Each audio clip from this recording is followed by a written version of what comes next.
listening to Tea with Tolkien, a podcast for the Hobbit at heart. Pull up a cozy chair and join us as we chat about the works and faith of J.R.R. Tolkien and strive to carry a little piece of Middle-earth into our own daily lives. Chapter 22 of The Ruin of Doriath. As this chapter opens, Morwen, the mother of Turin and wife of Húrin, is wandering alone and distraught in the wild. Now, after 28 years, Morgoth has decided to release Húrin back into the world, so he pretended to pity him and was like, yes, I feel bad for you now, so I'll let you go. So Húrin is released. He wandered for a time unwelcome with his own kin, and he passed into Dimbar, and he tried to go to Gondolin, because if you'll remember, he had been to Gondolin before, so he thought this would be a good option. However, he didn't realize that the servants of Morgoth were watching him. So as he's kind of like in the region of Gondolin, he is looking for it, but he's not really able to get in, obviously. And Thorondor, the eagle, saw Húrin and brought word to Turgon, but Turgon would not allow him into Gondolin. And after a while, he changed his mind and decided to let him in, but at this point it was too late. Húrin called towards Gondolin in desperation, and the servants of Morgoth heard him. So even though he wasn't able to make it into Gondolin, he ultimately succeeded in completely giving them away, and this is really what Turgon was afraid of happening, so not good. Tolkien writes, this was the first evil that the freedom of Húrin achieved. So overall, this is working out great for Morgoth so far. After that, Húrin decided to go search for his wife Morwen, and he found her at the tomb of Turin and Nienor, and shortly after he found her, she died, and then he buried her. After that, Húrin went to Nargothrond, where he killed Mime the dwarf and took the Nauglamir, which is that necklace of the dwarves.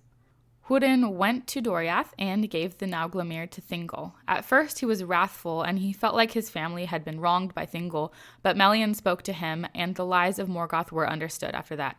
Tolkien writes, Morgoth hath bewitched thee, for he that seeth through Morgoth's eyes, willing or unwilling, seeth all things crooked. Long was Turin thy son fostered in the halls of Menegroth, and shown love and honor as the son of the king. And it was not by the king's will, nor by mine, that he came never back to Doriath. And afterwards thy wife and thy daughter were harbored here with honor and goodwill. And we sought by all means that we might dissuade Morwen from the road to Nargothrond. With the voice of Morgoth thou dost now upbraid thy friend. She kind of explains to Húrin that what he saw while he was in the captivity of Morgoth wasn't fully the truth. After that, Húrin cast himself into the Western Sea. After this, Thingol had the idea to have the Nauglamir remade to hold the Silmaril that he had from Beren and Luthien.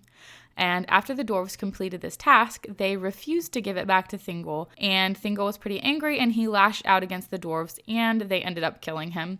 So there goes Thingol. Tolkien writes, and so died in the deep places of Menegroth Elwë Singollo, king of Doriath, who alone of all the children of Ilúvatar was joined with one of the Ainur, and he who alone of the forsaken elves had seen the light of the trees of Valinor, with his last sight gazed upon the Silmaril. So then these dwarves who killed Thingol are then pursued, and the Nauglamir is taken and brought back to Melian. The dwarves of Nogrod sought vengeance against Doriath because they didn't totally get the full truth of the story. And after this, Melian's power was diminished, and Doriath lay open to its enemies, and Melian knew that the doom of Doriath was coming near. So at this point, Melian just up and disappears and returns to Lorien.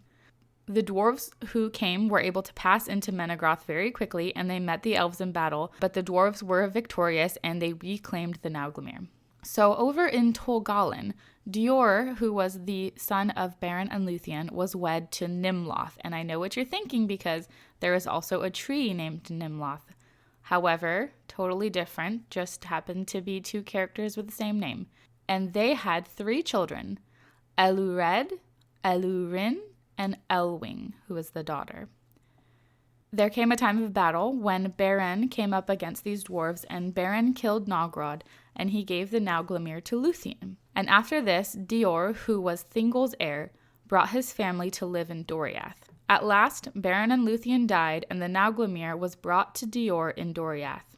Tolkien writes, "Then Dior arose, and about his neck he clasped the Nauglamir, and now he appeared as the fairest of all children in the world, of threefold race, of the Edain, and of the Eldar, and of the Maiar of the Blessed Realm." Dior refused to give the Silmaril to the sons of Feanor, which reawakened their oath, and Celegorm came and assaulted Doriath. Tolkien writes, "There fell Celegorm by Dior's hand, and there fell Cúdafin and dark Caranthir. But Dior was slain also, and Nimloth his wife. And the cruel servants of Celegorm seized his young sons and left them to starve in the forest." At this point, Doriath has been basically destroyed.